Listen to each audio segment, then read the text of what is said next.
Go, baby. We're back, baby. Throwing hands. Let's go, late nighter. Late nighter, but it's a big one. We had to pull out the big guns for the late night. Fucking right, man. Fight of the year candidate. This guy, this guy's tough as nails, man. This guy is as tough as they come. This is the difference right here between the bare knuckle. There's not too many athletes in this game. Just pure warriors and pure fighters. Canadian too. Gotta love that. Lives out in Thailand, but he's Canadian from Brampton. Yeah, yeah. Decorated amateur boxing record. I've seen a few different stats, but 73 and 11 was the last I saw for amateur boxing. 3 and 0 Muay Thai, 3 and 0 kickboxing, and then fucking that crazy fight, bare knuckle, April 5th in Dubai. Stole the show for that one. Um, Yeah.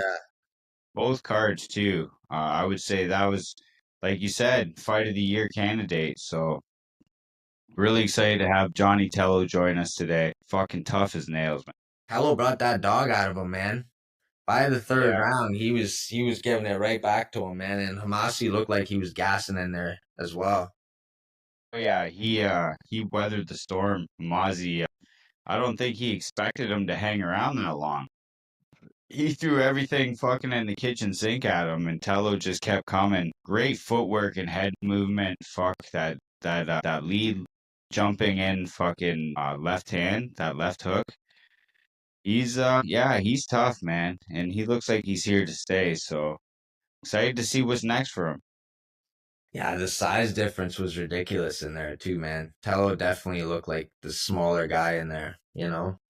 And like you Yeah, said, he used that lead left hook, that jump in lead left hook to cover that distance and get in on him.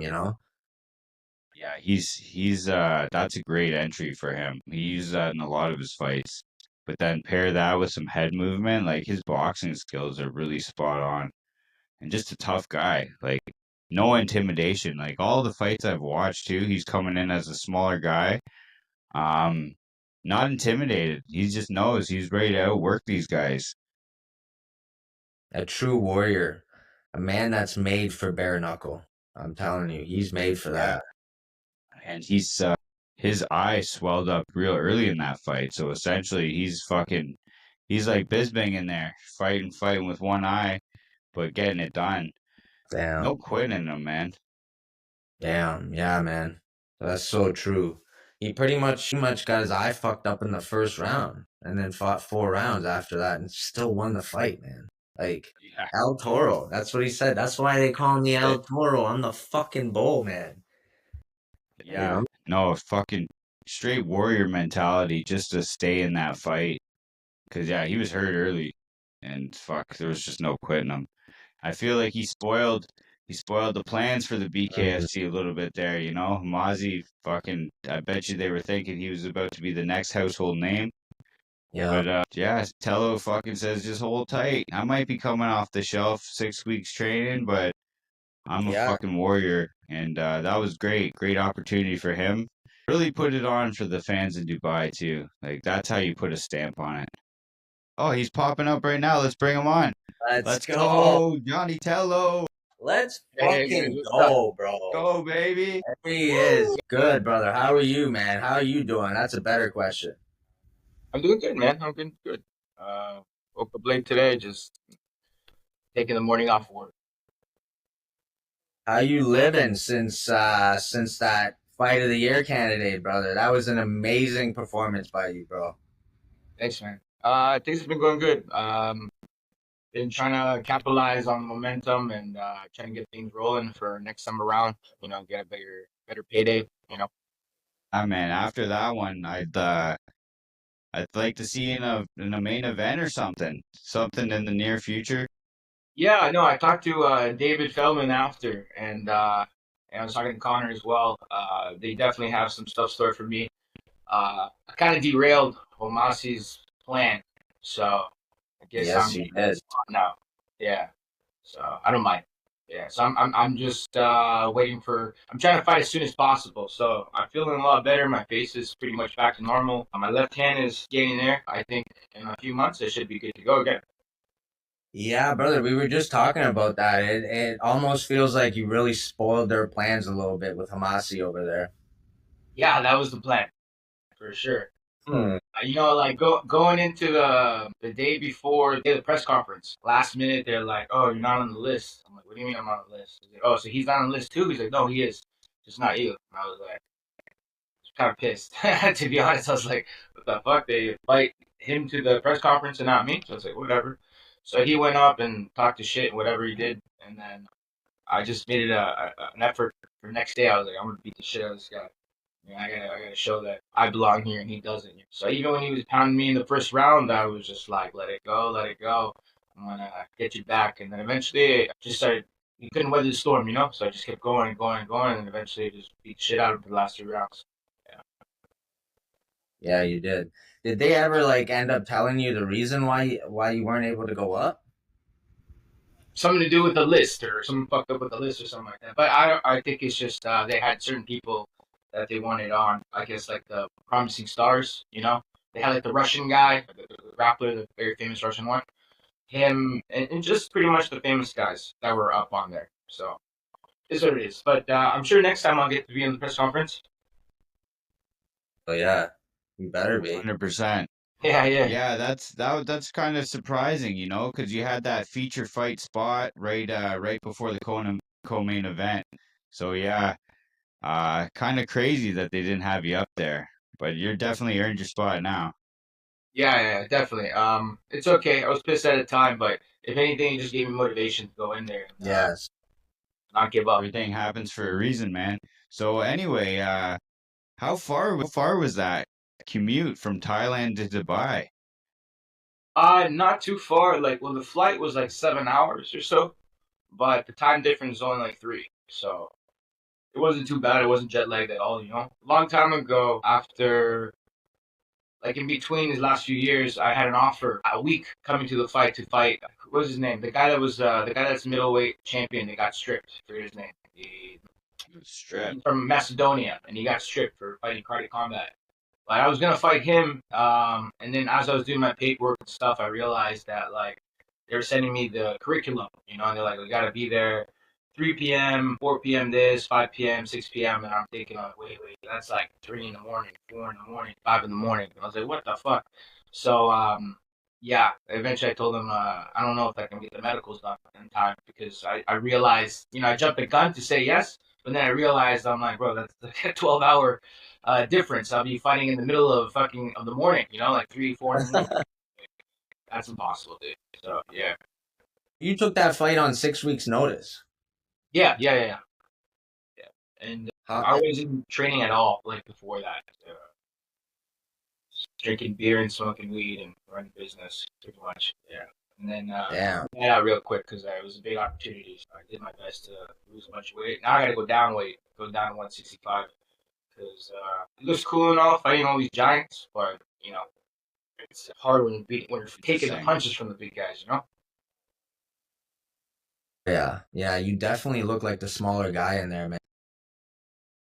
Yeah. I typically am the smaller guy. So I've been boxing since I was like 11 years old in Brampton. So back in the day, I used to fight like all big guys too because I was kind of a heftier kid. So, fighting big guys is what I'm used to. Especially with gloves, it's a walk in the park. But like without gloves, you got to take some punches to get in. Mm. Yeah. No, I watched a few of your fights today too, and the Barry Jones fight and a couple other ones, Bare Knuckle Kingdom. And yeah, but what I can say when you're going up against these bigger guys, you don't look like you're intimidated. You're outboxing these guys. You're getting into those tight spots. That lead left hook, like that thing's a thing of beauty. That's a great entry, and then your follow up head movement. It's I could see you, man. I could see you out here being a star real soon. So I'm looking forward to seeing what's next. Are you expecting to come to the States? Are you able to make it to the States to fight? Yeah, I hope so. I told Feldman that like you guys should put me in the States, or if you have a card in Canada, put me up there because like Fuck I'll yeah. I'll sell a lot of tickets, so I'll make more money at the end of the day, right? Everyone will make more money. In Thailand, I don't think they're gonna be doing shows here anymore anytime soon. At least, the Dubai guys really want me back in Dubai. So they said maybe at the end of the year we'll see. But they said if they bring me there, they'll headline me, possibly a title shot. So that's what I'm hoping for. They might be giving me one more fight between that, but we'll see. But I'd rather fight in the U.S. or near home, to get some tickets sold and get people to fight around. I haven't fought in a home crowd like back home since my last fight was 2020 end of 2015. That was the last time I fought in the crowd. Yeah. Well, actually, no. I fought again in 20, 2019. Actually, that was my last fight back home. Yeah. That was like Where? MMA. It was in Mississauga. Nice. Wow. I think it was actually amateur MMA. Yeah, yeah, yeah. My first fight back because I hadn't fought in like 4 years after I had an incident with my nose. So Yeah, speaking of your amateur record, we heard a little bit about your amateur record. You had about 100 fights or close to 100 fights. The closest thing we seen that your amateur record was at was 73-11. Is that correct? yeah, something like that. Yeah, yeah, yeah. Man, it's a lot of fights. And then three I got actually more like 5 fights in Muay Thai. in Muay Thai. Yeah, yeah, yeah. Mm. That So was here. what's your really? Yeah, yeah, when I first got here. Yeah. So when did you come out to Thailand? I think I seen 2018.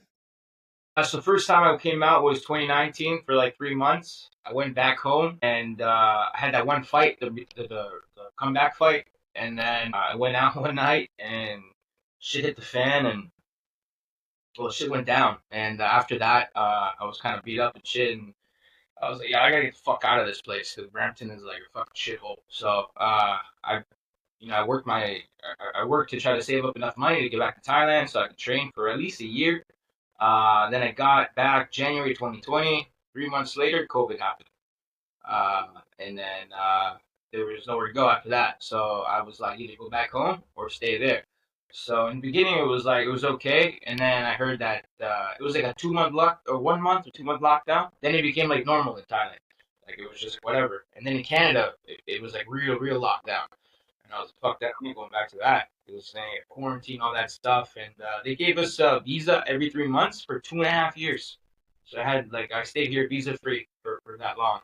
And then, yeah, eventually I kind of made a living down here. In the beginning, it was cool. Like I had good money. Then I lost a bunch of money. And then that's actually when I started fighting again. Because when I first came here, I came to fight, but I started making money through some crypto stuff. And then I was like, fuck this, I don't need to fight anymore. And I was doing good. And then when I lost it all, I was like, okay, now what do I do? And I had a friend, Steve Rolls. I used to train with him, and he fought Golovkin, Triple G, and he fought him, and he got knocked down in 5 rounds, but he made close to $1 million on that fight. So I was had in my mind, I was like, fuck it, how am I gonna get my money back? And I said, okay, well maybe if I fight, I can make my money back. So I'm almost there. This fight was the first time I got a good payday. So I was like, all right, cool. Next time, now that's why next time I can't wait to fight. Because I get like way more money. Damn, Johnny, that sounds like a crazy ass story, bro. Yeah, it is what it is, right? It's just life has a way of working out. Just going back quickly on the thing you were talking about back home, we seen a picture on your Instagram that you posted a while ago. I don't know if that's referring to the story you're talking about, where you had like some sort of stitches on your nose, and then we read the caption on it, and it said something about despicable act from despicable people. Yeah. Um. Uh. Long story short, I got attacked at a nightclub. I don't know if you guys are from Mississauga. I mean, Hamilton, right? Yeah. Yeah, there used to be a club called Nashville North in Georgetown. I don't know if you remember that. It's like a country club, whatever. And I got attacked there, and I got bottled with a Budweiser bottle, and it cut half my nose off, like all the way down my lip. So it was just like skeleton. And then they had to reattach it back to my face, and what you saw there was like a few days later. And then that took a while for even that part to heal. Then I had to get surgery on my nose, and then I had to get my septum removed and replaced because of all the glass shrapnel that was inside of it. Couldn't breathe through my nose for like over a year. And then after that, the doctor said I wouldn't assume you're going to be fighting again because he's like, he was like a special doctor that worked on like war vets and stuff like that. He said that like it was kind of a miracle job, and there's not a doctor in the world that could fix it if it breaks again or if anything happens to it. So yeah, but I asked them when I could spar again at least, and they said maybe a year.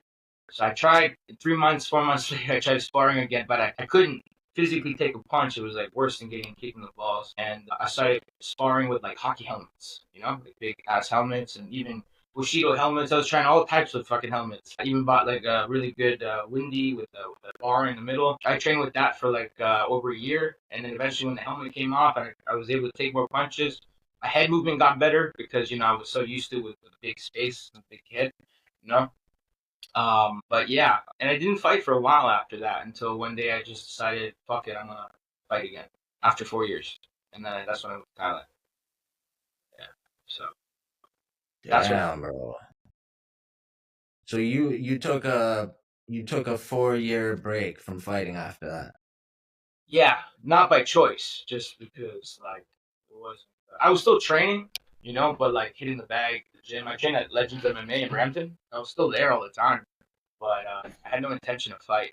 Actually, what made me decide to fight again was actually a mushroom trip.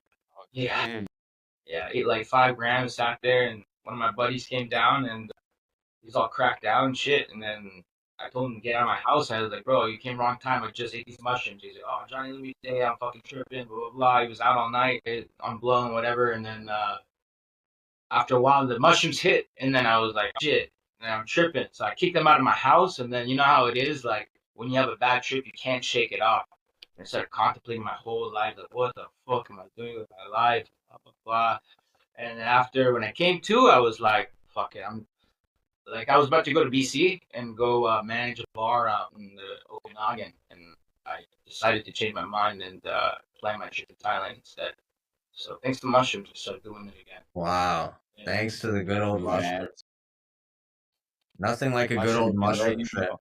that's what I was saying. That's amazing, man. And like crazy motivating too, you know. You get the doctor says, no, you can't fight again, Johnny. And you're like, fuck that. 3 months later, I'm sparring with a hockey helmet. We'll see about that, buddy. So good Yeah, on you, it man. was. That's a straight warrior mentality, no quit. You made the right choice, man. Those mushrooms showed you the way. Yeah, I guess so. It's kind of like a weird obsession. It always was. You know, I always said fighting was like the best thing and the worst thing that ever happened to me because like, I couldn't let it go. You know, like, I just had to keep coming back. Mm, It's good and it's bad because it's good because I'm doing something I'm good at and I'm finally getting recognition for it. And it's bad because I got to get punched in the face. yeah, yeah. That's the crazy thing about that game, man. I'm sure you're not the only fighter that goes through that though, man. Those thoughts, It's like, yeah, you got to make that money, but you also got to get punched in the face for it. Yeah, it's also too like the hardship of a fighter. You know, like when I was here in Thailand, like there's a time where I was fighting every single month because I had to. Because if I didn't fight, I couldn't eat. You know, so like when you're doing that and you have no choice, it becomes like okay, you're no longer doing this because you like to. You're doing it because you have no choice. You know, and it becomes like a gladiator shit. You know, where it's like yeah, it's cool and all, but like fuck. There's times where I was like, man, I should listen to my mom and should have become a lawyer or something. You know, warm me up in before the fight. You know, getting ready. I got used to fighting a lot after a while, but still, because like you're injured one fight and the next fight, and in Thailand it doesn't stop. You can fight every single day if you want. You know. But yeah, like I said, it's a hardship like being a fighter because most of the time you're doing it, you're broke. You know, so you're just chasing a dream, no money in your pocket. Yeah, it makes sense why a lot of people quit. Anybody with a brain would just like fuck off and do something more lucrative. What made you get into fighting? Was there somebody that like you looked up to into fighting that made you get into it? Uh, no, not really. Well, I watched a lot of Rocky growing up, and Jacques Van Damme, and Steven Seagal, and all the Yeah, fucking Jean Randy Glad. action movies. Like Yes. I was obsessed, like Jackie Chan and shit like that, you know. But I was bullied a lot growing up, and I used to get into a lot of fights. I even got kicked out of school one time. because of the amount of fights I would get into.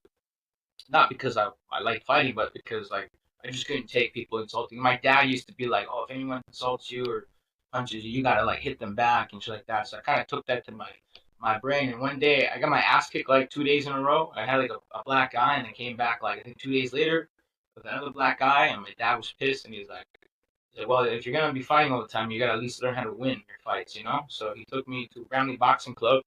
My sister had a friend. Her dad was the coach there.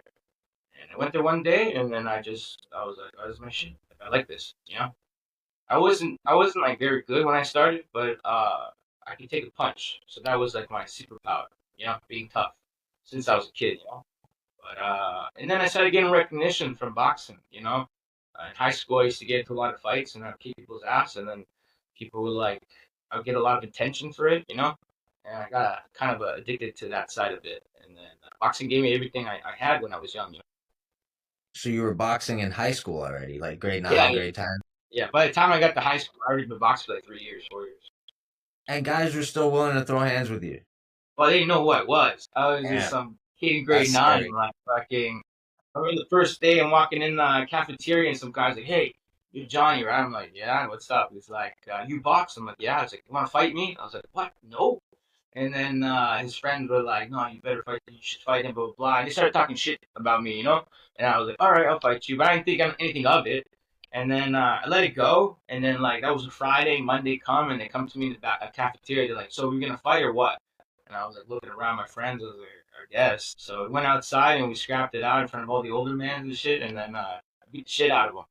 And then after that, they're like, "Oh shit, who's this kid?" And then yeah, I started getting some like jobs from some other guys too, like asking me to collect money and stuff. Because one of my uncles was like an outlaw, you know. So and he knew I could box, so he just yeah. Since I was a kid, I was up to like no good and shit like that. But you know, like the fighting, I don't think got me out of trouble or kept me out of trouble, but it sure kept me alive. I'll tell you that.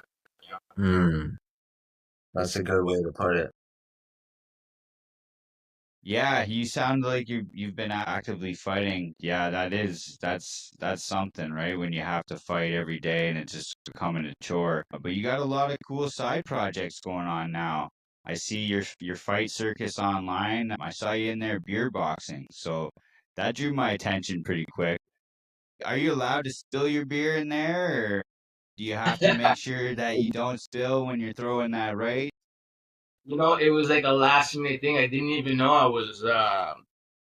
So I'm a general manager and a shareholder of Rake's Fight Academy, right? And we have a line called Rake's Fight Gear. And we sponsor Fight Circus, right? And they're my boys. Like John, that's like one of my best friends. You know, he was in my corner actually for the fight that we just had, and Yeah, John Matt, yeah. he even like dressed. He's like, "I think I'm gonna wear a suit." I'm like, "What suit? The Fight Circus suit?" He's like, "Yeah." I'm like, "That's so funny." Legend. Yeah, he is a legend. Yeah, we last minute they're like, "Hey Johnny, you wanna do a triple threat match with me and Tommy Hayden and this other guy Walter?" And I was like, I didn't have a milk or nothing. I was like, "Yeah, sure, a one-handed triple threat match." So then we started going, and then Walter he headbutt me and he headbutt my tooth, and I cracked his head open, and then he had to go get stitches. So then they gave us both a beer, and then they're like, "You want to do one-handed beer boxing?" Because Tommy Hayden did it with some guy from the Mr. Fight crew in the middle of Walking Street in Phuket, and it went viral. So I was like, "Okay, let's do it." So the rules were pretty much first one to finish their beer wins. That's the only rule, you know. So you got to punch the other guy so he doesn't finish his beer and try to chug yours while he's not punching you. So that's the game. Yeah. Amazing. Amazing. That's different for sure. I seen another event you got on there, and I'm pretty sure you were saying that that was the event that you started. Was the dick kicking championship? Yeah, ultimate dick kicking. Yeah, it was a joke, you know. We were like talking about we were like smoking weed and talking about how stupid Power Slap was, and then we were just talking about things that are potentially stupider than that, and then we made a whole rule set of like dick kicking and stuff, and then I was like, I think I have two guys that might be able to do it. And they're like, nah, no way. And then I got them. So they said yes. And then I was like, cool. So we did it in the middle of Fight Circus, you know? Because I actually help with a lot of stuff at Fight Circus. I'm like super involved in producing the shows pretty much. Like I said, the company I work for, my company sponsors them. So Yeah, the dick kicking was like just to try and see how it went and went super viral online. I think the one video got like almost 80 million views. So I think that's one of the Holy highest fuck! that one. And then there's one where we have like a lady boy and a famous Japanese guy fighting in a wheelchair, being pushed around by Senchai and Bob Sapp. That one got like 90 million views or something like that. Yeah, I could see yeah, why. Yeah, wasn't there one where you were in a wheelchair and you had Matt Brown pushing you around? yeah. Matt Brown was pushing the guy against me. Oh Yeah. yeah, that's right. Yeah. But that's interesting because we had like a deposit. It was like a 20,000 baht deposit, which is like I don't know, Canadian is like maybe $800, you know. Okay. When they started, I told my guy, do not slam the wheelchairs. I don't want to like lose a deposit. And then Matt started like slamming the wheelchair because I never told him. And the whole time I'm trying to hold the wheelchair, nah, bro, you're losing my deposit. So I was like, trying to hold the wheelchair while the guy's punching me in the face. But yeah, we do all this fun stuff. Like we don't even try to make money out of it. We just do it to kind of live our lives. It's just like in Thailand, there's no like sanctioning body really in Thailand, like that you need permission from, so you can kind of do whatever the fuck you want to do. So it's like Damn. real freedom out here. So we take full advantage of it. We even have some other plans now. I created my own version of Fight Circus called Rage Fest. I did my first show months ago. I'm gonna do one in the end of May, and we've got some cool things planned. Also, we're gonna create like a YouTube channel on it too. You got some pretty crazy, innovative stuff that are coming. Something like I'll give you some ideas. We have some we're gonna do like set up like a tuk tuk fight, like a fight in a tuk tuk. So we're like Oh yeah, those little cars. yeah, custom made with a rolling cage on it, so we can like get people to strap it out in the back. So we're gonna and hopefully in the middle of traffic. So we'll see how that works out. So you're just ramming into each other with the tuk tuks. No, one guy's driving and two guys in the back fighting. Oh, Yeah. Okay. We're setting it up. It's a long process, and it's first of all finding a tuk you know tuk's not what? easy, especially these days. Thailand is starting to sound like the best vacation ever. Go Yeah, out and catch one of those fucking events, some beer boxing. Let's go. Sign me up. yeah. It's like I said, we're taking full advantage of living in a country like this. If you guys ever come out here, you'll understand what I'm talking about. We'll have to come check you if you come out there, man. 100%. But what's your favorite event at the Fight Circus? Because you said that's blowing up quite a bit out in Thailand, right? Yeah. They're actually planning to do a show in the states soon, in Vegas. I Wow. heard. Yeah, so they're planning it all out. I'm just waiting for it to happen. I hope I go out there to Vegas to do the show. I'd probably do a foot and tire fight or something like that, something fun. So yeah, but one of my favorite out of all of them, I think I like Wheel of Violence the best. I fought one time, the Oh, first. Wheel of Violence. Yes. Yeah. You Yeah. spin the wheel, That's whatever where the each wheel lands round's on. something Like, different, right? Mm. yeah, Yeah, so that sounds interesting as fuck. yeah, it's actually pretty cool to fight. Like when I did it, I did the first round MMA, second round spinning shit only, and third round Muay Thai. So it was cool.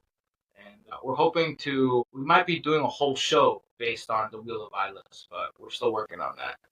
Damn. Yeah. That's way better than Power Slap, in my opinion, brother. So, Yeah, So we don't talk ultimate about dick power kicking. slap over here. you said McGregor was showing you mad love after that performance, man. What type of conversation did you have with McGregor after that fight? Yeah, next day I talked to him. I went to the event and we talked for a little bit. He's a big energy dude, I'll tell you that. A lot bigger energy than I thought he would be. Some guys you meet, they're like wild on the camera, and then you meet them outside, and they're like two different people. But Connor's the same person that you see in the camera compared to off the camera, same guy. He talked a lot about manifesting things, God, and all this stuff. He's a very spiritual dude, so talking about like how we manifested this and this moment, and he's like, I think I manifested your comeback. I was like, he's gonna come back, and then you came back. Classic Connor. He's like, you're a cool dude. I'm like, yo, that's like Jesus coming down and saying you're a badass. He's like, that is like Jesus saying you're a badass. Yeah, it was pretty surreal the conversation, to be honest. Yeah, I bet. one of those things, you know. Do you think he ever steps in there?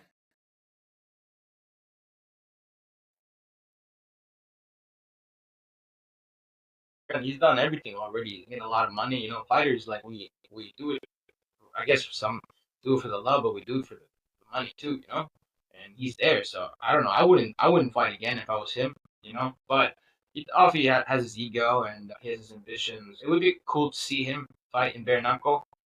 I think better bare knuckle than it would be like MMA. You know, it's like MMA is the fights, like the training for MMA is the worst part because you got to do everything. It really wears out your body, your knees, your neck. You know, like you go in the morning, you do MMA, then you go to Muay Thai, then you go Jiu-Jitsu at night, and then you got to do weight training. It's a lot, you know. When you just focus on boxing or Muay Thai, it's just one avenue, and you don't have to really stretch your limits, you know. So I would assume if he comes back in anything, it would be something like bare knuckle. Cool to watch, yeah.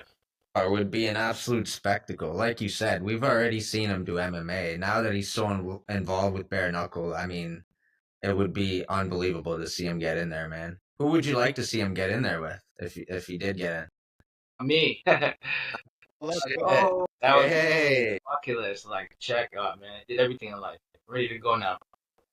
Well, you said 165, bro. He's not far off from that. Yeah, I doubt that ever happened, but it would be cool to imagine it. Maybe, like you said, manifest it. Never say never, brother. Never say Yeah, never. let's go. That'd be a war. So you talking about going down to 165? Is there any fights that interest you in that division specifically? Yeah, I'm really keeping an eye on the fight this weekend in Italy. Sweeney versus Ricardo Franco. You know, that would be. I was supposed to fight Yeah. Jimmy Sweeney. Oh, okay. Maybe, but those guys are assholes, so I don't fight for them. Yeah, if that happens, I really don't think that he's going to beat Ricardo Franco. I think that Ricardo's going to kick his ass. But if it happens that he wins the fight, Jimmy, then I would 100% want to fight Jimmy. Because then I get to fight the king of bare knuckle, you know, the best, like, you know, greatest of all time, and then at the end of his prime, you know, and then retire. Peace, you know, that would be cool for the storybooks. But Yeah. we'll see what happens. If not, I want to fight Austin Trout, obviously, because he's a champion. You know, Damn. I like all those. I talked to him, and he said he might be going down to 155. He broke his hand after that last fight, so we're in the hospital together after. He's a cool dude, actually. Even his opponent, Trinidad Snake, really nice guy. I don't know what's going to be next for Trout, but yeah, he didn't sound like he's going to be fighting at 165 for very much longer. But I wonder what that means for him. Does he vacate the title? Who knows? Yeah, I'm not sure, but he was saying that he wanted to go down to 155. So I'm assuming he still wants to fight, you know. Uh, but yeah, 155. He's not a big guy, but he's taller than me, you know. Fuck it. Right now I'm like 180 pounds or so. So, which is a big difference from what I was walking around before this fight. So I'm thinking like I can get down to 165. If I can start walking around like 170, like lose another 10 pounds and be walking around there, then maybe I can get down to 155 also, like go down to 70 kg. So we'll see. But I kind of want this 165 just because the talent pool is like bigger. You got bigger names there, and I'd rather fight bigger names. Like I'm always looking for the best fight, you know, to get my me out there and to get that money. Yeah, and more fights, more options if you want to stay busy, like you said, right? Yeah, yeah. I don't think I have too long of a career left. I want to get in and get out as fast as I can, you know, and especially with bare knuckle. We'll see. We'll see. If everything goes good, if I have easier fights and I can just, you know, whip ass and not get the ass whooped, you know, then it'll be a little bit easier. I can prolong the career. But if every fight is like the last fight I had, it's not gonna. It's all How cool. long would how long realistically would you like to fight? Maybe a couple more years. Yeah, a couple more years. All depends. Even that, like I would like to do other stuff too. You know, like I got a call from Cambodia, and they want me to fight for the Kun Khmer World Champion, which is like Muay Thai of Cambodia, in the big show over that they have randomly. And I said, yeah, maybe. It's like let me heal up, and I'm pretty good now. Like I said, I just gotta maybe another few weeks, and I'm good to go. But that would be good. Like I love to. I do. Like I said, all I do is Muay Thai in Thailand and stuff. So It'd be cool to like throw hands with gloves on and some kicks and knees and elbows. I like but also karate combat. I'd be down to fight that. I'm game, man. I fight whatever I want. Like give me a beer bottle and like let's go. Yeah, a true fighter for Yeah, sure. yeah. So whatever I can do, even like glove boxing fights. I haven't really had a chance to keep going on my glove boxing career just because the bare knuckles take so much out of me. But I might be fighting at the end of May in glove boxing. Might be if I do because I'm doing my That's own boxing show, and I might fight on my own boxing show and then do the rage fest right after, and I'll probably fight on the rage fest too, like the same day. We'll see. Who would you fight in boxing? I don't know. Some guy locally around Thailand for now. I'm trying to build my record a little bit. If I can pump out like a good 4 or 5 fights this year, maybe like 2, 3 fights. I already had a lot of offers to fight for like titles, like WBC Asia. But, like, you just need a couple more fights to qualify. Because I'm like my name is pretty big out here in Thailand now, so they really want me to push me up. So we'll see. We'll see. I can only physically do so much. I also run a business, two business Mm. or more technically. Yeah. So I'm busy, man, all the time. It's hard to be a businessman and be a professional athlete at the same time. We gotta get you on one of those social media misfit cards. Get that big bag for the easy fight. Talk some shit about KSI or something. Yeah. Ty Emery, she was telling me she was getting paid pretty good money for the Misfits boxing. I think Yeah, yeah, I bet. she was definitely questioning her life after the fight with the other girl. She was pretty banged up after the fight. Yeah. That's what I'm saying, man. Those guys are paying ridiculous amount, and like, imagine what you do to one of those guys there. Yeah, no, for sure. Like I have a friend, two friends. They're both Finnish, and they're like big celebrities in Finland. I train them both. I'm like their coach. One's doing a boxing fight. One's doing a Muay Thai fight. And I think the boxing guy is doing like a celebrity fight with some old retired hockey player. And I think they're paying him something like 25,000 euro or something like that. So I was like, 25,000 euro for his like first boxing fight. Oh, man, what am I doing wrong with my life? It's crazy. What type of like contract are you on with BKFC? Are you allowed to like bounce around and do different fights, karate combat, and Well, yeah, right now I have no contract. It's a fight per fight contract. Unless things change in the future, I'm cool to keep it like that for now. Gives me freedom to move around and stuff. But I would like if I get a good deal and promise a certain amount, for sure I would sign to BKFC fully. But they still gotta let me do my fight circuit stuff. man, that next contract better be hefty. That's all I'm saying, I hope so. I think I deserve it. I think I deserve bro. hundred getting percent. a for sure next time. You blew up that whole event. Yeah, yeah. You can only bleed so much till you get something. yeah, that was the fight everyone was talking about after that 2 day. Yeah, it's nice to get recognition for what I've done finally after 3, 4 now. The box was 11, so it's a long time. Yeah, Do you like to watch fights on your off time? Do you follow the sport? Is there any fighters you like to watch? yeah, yeah. I watch everything, man. I love fighting. It's like my niche. I love to fight. Watch everything. K1, kickboxing, Muay Thai.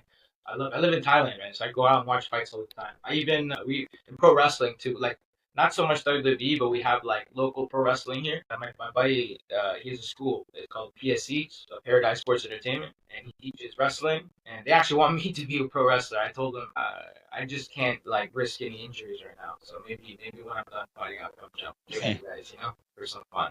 But yeah, man, I love watching the sport, especially UFC. I watch a lot of it. Love boxing, even Bkfc. Who's your go to in the UFC right now? You got one? I'm just always looking for good fights. If I'm looking for like anyone in particular, yeah, that Patty Pimblett guy, he fucking. I did not expect him to do what he did to Chandler, man. I was like, Yeah. respects. It's finally coming to fruition what he claims he is, or what they claim he Yes. was. It's cool to see that. I'm always rooting for other people. When they do good. I like that because I'm like, if he can do it, I can do it. So it's yeah, it's cool. But UFC in general, most of the guys that I love like they're all like old or retired now. Uh, but yeah, I watch hoping there's a good fight. I don't really bet much, so I'm not much of a gambler. So if I was, I would be into more specific people. Johnny, I know you're not going to be a wrestler anytime soon, but what would your wrestling name be?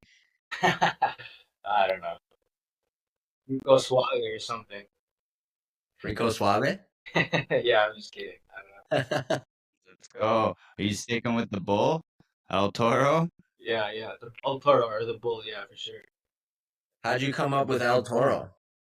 I didn't. My boxing coach did. He's Italian, or he was Italian. When I started boxing, I used to just like take the punches till the other guy gets tired, and then I would come back in the later rounds. And he'd be like, Johnny, you fight like un toro. And yeah, they just kind of stuck, and then just like El Toro, El Toro. Yeah, so I didn't choose that name. It was given to me when I was like 12 or 13. Damn, I like that, man. I like that name. It perfectly describes your fighting style too. Yeah, it does. It definitely does. It's like a spirit animal now, I guess. Yeah. Zero quit. Zero quit in the bull, man. Yeah, I'm ready to die in there, bro. I'm there to make that money. Like, get rich or die trying, either way, bro. Would you say that was one of like your harder comeback fights to come back from? Because I know he got you good in that first round and your eye was all fucked up. Was that like one of your hardest comeback fights, you think? Yeah, that was probably the most exhausting fight I ever had. Like, I was extremely tired. I threw a lot of punches, man. Even like every time he went down, I was like, please don't get up. And then he got up. I was like, oh, fuck. But I always pressed forward, And the pain in my eye fucking hurt. Like, I was in a lot of pain that first round. Even in that second round, when it was like, some people were like, did you feel that? I was like, yes. I felt every fucking little bit of it. But yeah, like the toughest fight, I think, like my hardest fight I ever felt, like the one I felt was Barry Jones. That fight was rough. And the worst part about Barry Jones was that I was coming back. He knocked me down and then I started coming back. And going into the last round, I was told I had one more round left. And whatever, my corner fucked up and they thought it was 8 round fight. And they're like, you got one more round left, take it easy this round, take a breather, and next round go all out. And I was like, all right. So I played around the last round and then I got back to the corner and they're like, fight's over. I was like, what the fuck? So I wasn't even like I didn't even get to go full out, like go full of Toro at the end. 'Cause that was my plan. I saw him breathing heavy, or if not, I would have like been relentless. So, and that fight really put me aside for like 6 months. I fractured my neck. I found out like a month later. I had like a small little microfracture, one of my vertebrae. After, and then I was in a neck brace for like 3 months. My hands were fucked up for like 3 months, and I wasn't ready to compete for another 6 months after that, man. So that was the worst out of all my fights for sure. Barry hits fucking hard, man. That's why people go down on him. Most of his fights end in like 1 or 2 rounds. I mean, like only like stupid people like me will keep going after they take those fucking hits. What that fight too, that Barry Jones fight, what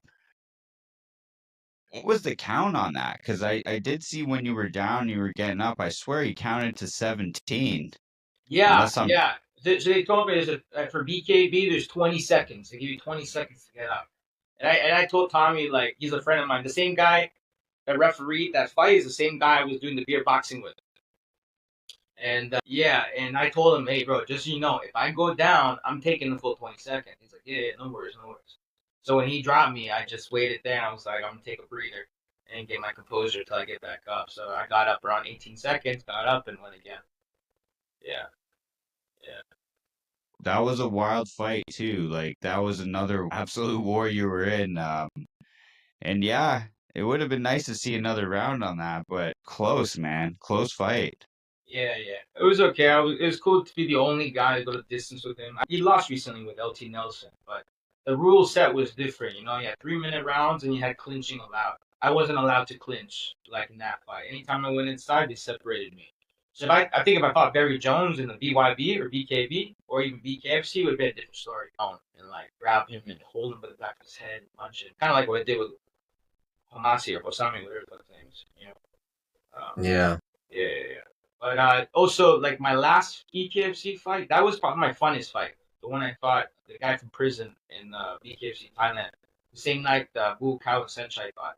That fight, I wasn't too bad after that, but he knocked me down in the 5th round as well, and I had to come back after that too. That was your most fun fight, you're saying? Yeah, that was the most fun fight, yeah, for sure. I don't know why, but I didn't even feel pain that fight. It was just like adrenaline, you know. They got later. I found that I know he was famous. That's why I took the fight. I took that fight on 2 weeks' notice because when they showed me the picture of him, I was like, oh, I know this guy. That guy's from that movie called Prayer Before Dawn. That movie where the guy goes to prison and he fights in prison. So he's like the final boss in that movie. And he's very famous in Thailand because he fought his way out of prison. He went to prison and then he became WBC champion in prison, and then they let him out. That's how it is in Thailand. If you go to jail, no matter what you do, if you're a good fighter, they'll let you out early. Yeah. So. Damn. What the fuck? Yeah, that's crazy. I was reading something about that, about if you get a reduced sentence if you fight your way out. That's nuts. Yeah. That's like blood sport or something. Yeah. So I know if I ever get in really big trouble and I go to jail, I can always find my way out. That get out of jail free card. It's not free, but I can get a card. Yeah. Later, I found out some guy, Nakmui 9. He's actually the one that made my Wii boxing popular. He made the video go viral. I don't know if you seen I did Wii boxing. Yeah. And he did an actual a video on M. Kuntalai. That's his name. And he actually, I didn't know what he went to jail for, but he was a hitman and he killed 12 people. And yeah, and he still let him out. I was like, what the fuck? I fought a serial killer? I'm like, that's fucking badass. Yeah, That's nuts. only in Thailand, man. Only in Thailand. Where's that guy now? Oh, he's living with his wife. He lives in I forget where he lives, but he's a really nice guy from what I've known. He's like, Is he still fighting? yeah, he's still fighting. He's like a national hero, so he fights once in a while, RWS, or he comes on big shows. He actually, after my fight, he fought some giant dude in RWS and he knocked him out. Yeah. Wow. Yeah, and RWS is the Rajadam. It's like the big Muay Thai organization in Thailand. I was actually trying to fish for a rematch with him in RWS, but paid good money, and they weren't offering me good money. So fuck that. Yeah, Crazy, man. You got a crazy story, brother. We knew we were in for a ride for this one, but amazing story, brother. With the weed boxing, is it strictly sativa or? Actually, it was strict. I forget what we used. We used different flavors. It was Wagyu Boys. They're actually my sponsors. They're like a pre-roll. Actually, I think I have one of the joints around here, the packages. Spark it up. Yeah. Yes. Shout out the sponsors here. Yeah, Let's go. Wagyu Boys. So they're my boys, and they do pre-rolled made with snow caps. So it's like all flavored, and it's like 40% up. So it's like 46%. So they had an option. So they had either they can smoke the Wagyu joint, or they can smoke the weed from the other sponsor in a bomb. And yeah, but the Wagyu was way stronger than the other shit. And even at one point, because I was emceeing the whole thing. Well, not really emceeing, but I was being like the Dana White in between when they woke up and whatever. And then they're like, and I would be on the microphone, welcome to Weed Boxing, boxing at its highest form. And I was always saying that, you know. And then they gave me a joint, I smoked it, and I was already drinking a few beers. And then they went to fight, and then I was super high. And I was like, oh, I shouldn't have smoked that. And then the next one came, the two next guys came in, and I was like, all right, smoke. And then I just left because I couldn't even talk anymore. But it never got published out, so we never put it out. Only did the viral clips, and then me and the original creator, I did most of the work for the first one, and then the original creator, me and him had like creative differences for the second one. So I just like parted ways. I'm just like, I'm only gonna do shit that I want to do and they're fun and I have involvement in. If I don't have involvement in this one, then what the fuck am I? What, bring money in? Like, fuck that. So yeah, now I'm not no longer doing it anymore. But yeah, I got very famous because online a big article came out about Mike Tyson doing the Wii boxing show, which wasn't true. And then when I first did it, they closed down the show. Actually, I got off the plane and my partner called me. He's like, "Yo, the police are here." I was like, "What do they want?" I was like, "They're looking for Mike Tyson." I was like, is there a guy named Mike Tyson there? Or are you looking about the real Mike Tyson? No, the real Mike Tyson. And then they gave me the phone, and he was yelling at me in Thai. I don't know what he was saying. And then he sent me the article about like people writing that Mike Tyson is doing a boxing show in Koh Samui called Weed Boxing, and the government shut us down. It wasn't true though. Yeah. Uh, and then there's like multiple articles written about it. Yeah, and the government shut us down, and then we did it again like a month later, 2 months later, in secret. Would have been epic if you actually pulled out with Mike Tyson on that one too. Yeah, yeah, I know. Part of me wants to continue, keep doing it, and make it big enough where I can like get Mike Tyson account. You know? Yeah. Yeah, he's a big advocate for Mary, for sure. Yeah, we have the same. Like I have through John Nutt. You know, he's like the networking machine. So we got people like I'm connected to Mike Tyson in other ways through other people. So it's possible for me to communicate with him. But Mm. yeah, it's a big ambition. I don't know. Brother, it's only a matter of time before the world gets to truly get to know El Toro, Johnny Tello. You know, maybe that's what we need next is an El Toro strain Yeah, all the way from Thailand. I should talk to him about that. Fuck yeah. That'd It'd be be a a heavy hitter. It heavy would hit. be a heavy hitter. That's a good one. Yeah, yeah, What do maybe. do you like to smoke like during your camp too, or no? I don't smoke that much anymore. I used to be a big pothead. When I was fighting all the time, I was high like every day. You know, because that was the only way I could cope with training so much. You know, but nowadays, like I said, I run a business now, and I have to be sober.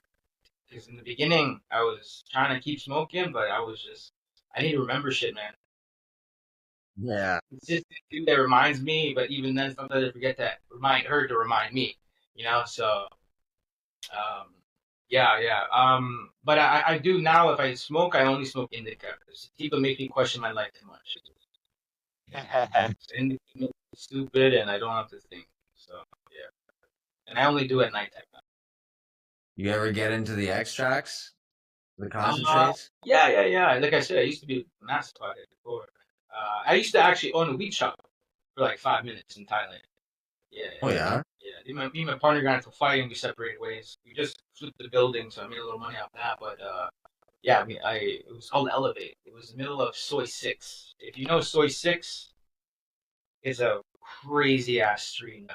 Like you have to see it to believe it in a kind of way, you know, in terms of like women and like girls and people going crazy and partying and stuff like that. But it was in the middle of that street, and it was okay while it lasted. But I realized when I was there, I'm like I was like, this isn't fun. Like I was getting bored, and I was just like, man, from now on, I'm only gonna do things that are fun and are gonna elevate my lifestyle. You know, if it doesn't do that, then I don't want to do it, even if it's gonna make money. You know.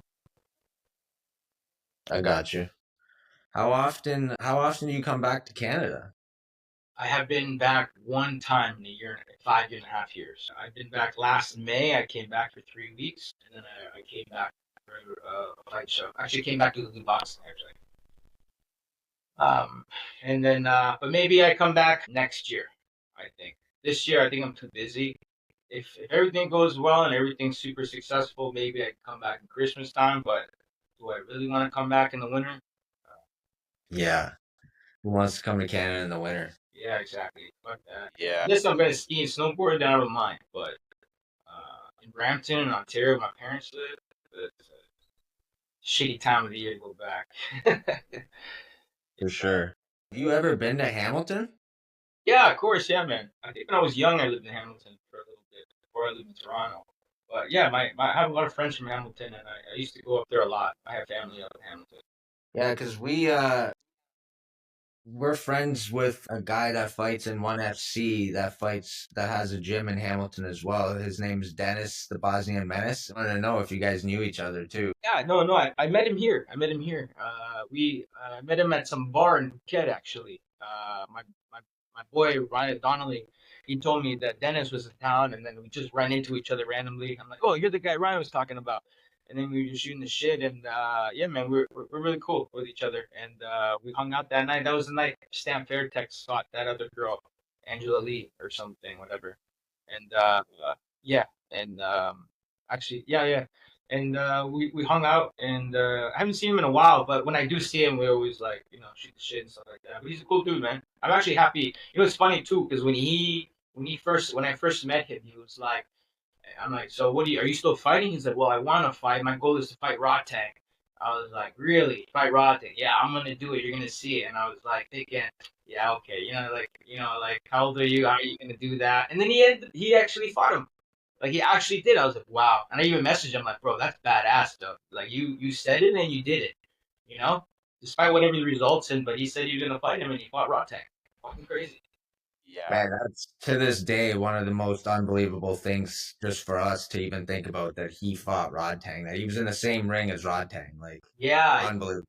yeah, no, for sure, man. And that was maybe a couple years before he actually fought Raw Tank. He told me he was gonna fight Raw Tank. It was the day I met him. Yeah, so it's cool to see him manifest something like that. Rod Tank's a friend of mine. I used to train with Rod Tank. Actually, I helped him get ready for the fight with Demetrius Johnson. At that time, I was training full time at Fairtex, and our coach was DJ Jackson. So me and him sparred a lot, trained a lot together. So it was cool to like also experience training with Rotang a lot. One thing I was surprised was how easy going and how lazy he was as a fighter. I'm like, hey, I'm not the only one, you know? Everyone was running and he was just chilling and stretching, doing his own thing. I'm like, okay, see, listen, I'm not lazy. Look at him. that's it's surreal to think, he was in there with Rod Tang and Rod Tang was in there with Mighty Mouse, like one of the best mixed martial artists of all time. So super proud of the guy.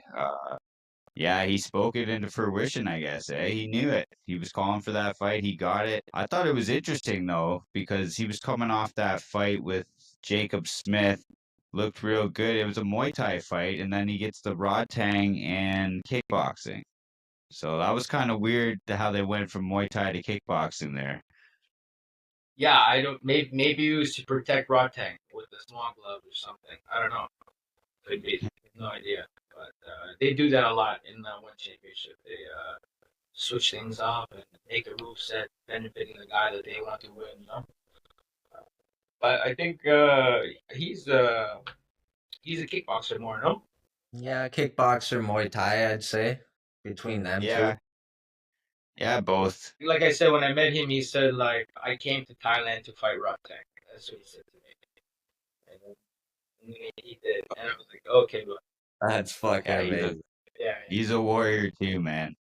yeah, he is. He is, man. Definitely. I'm happy for him as well too. So he's back home in Canada. Yeah, we're trying to get together with him actually, hopefully in the next week or two to sit down with him too and have a conversation. But I believe Superlek is in Hamilton at the moment and he's doing the rounds with Dennis, going from gym to the gym and doing like their little seminars and stuff. Okay, cool, cool. Yeah, Yeah. I didn't know he was like in Canada. I think he's just in and out too for the most part. From what I understand, he spends a lot of time in Thailand too. Yeah, yeah, yeah. I when you get over here and you go back home, you realize how bullshit is. Shit, everything is back home. And you're like, for me too. Like when I it was like escaping the matrix. Like, why the fuck do I want to go Mm. out here? I can make half the money I make back home, but I live like a king. Like unless the economy changes back home, there's no reason for me to go back and make myself a regular Joe again. Out here, you can live like a king with not that much. And if you're making good money, you live like royalty, you know? So, yeah, Thailand's land of opportunity, man. Anything is possible here. Back home, I don't know. I feel like back home, no matter how hard you work, how much you try, it's like walking into a wall. Just always, you're never gonna get through anywhere. At least that's how it felt like for me. But that could just be me. I don't know. I think you're about right, brother. We're pretty much stuck in that grind right now. Working shift works, grinding our bag off to make ends meet. That Thailand's sounding pretty appeasing right now. I'm not gonna lie. They should pay me as like a sales associate for people in Thailand. For real. Yeah, I don't know how it would do in the weed box, and I could smoke pretty good. I don't know how the hands would be though, but I'm up for it, brother. Well, if you want to come down and try it out, I'll set something up for you. I might need the hockey helmet to start. Is weed legal out there? Yeah, yeah, yeah. It is. Yeah, fully legal. Yeah. back in the day, I used to say the only thing I miss about Canada was the weed. Now I Mm.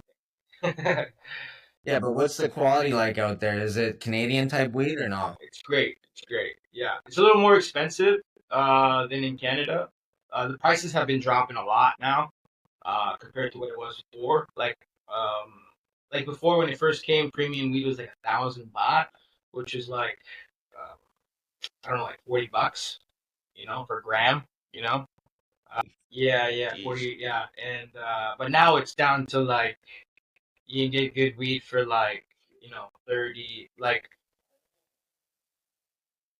yeah, for about like 3, 5, yeah, like less than $10 you can get a week out.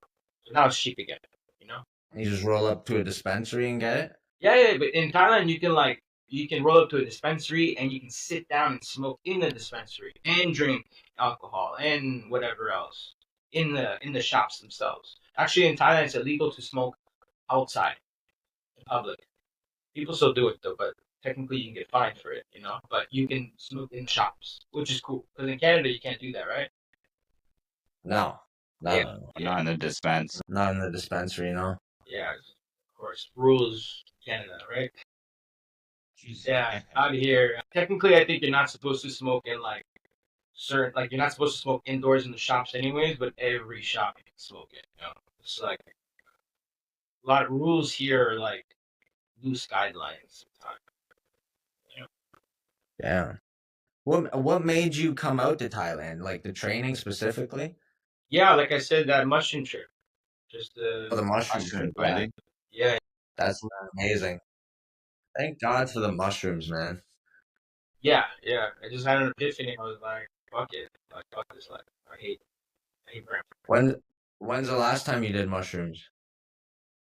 Maybe a year ago or something like that. It's been a while. I did it accidentally. My buddy was like, "Hey, I got some mushrooms. You want to try some?" I was like, "Are they good?" I just tried a little bit, but I tripped out. And we were at like some Latin party in Pattaya, and everyone was dancing. I was tripping out. I was like, I shouldn't have eaten this. It was okay. I discovered some things about myself that I wish I didn't that day, and then haven't been the same since, like always. Oh my God. You're a legend, bro. Yeah, man. Like, yeah, if you Mushrooms guys are ever doing come that down to to you for Thailand, sure. bro, I'll show you guys around. Like, I'm in Pattaya, so Pattaya is like what you would think Vegas is, but it isn't. Like, it's what you expect Vegas to be. You go to Vegas, you're like, this is it. Like here, it's like Brother, you're the only person we're messaging when we come to Thailand.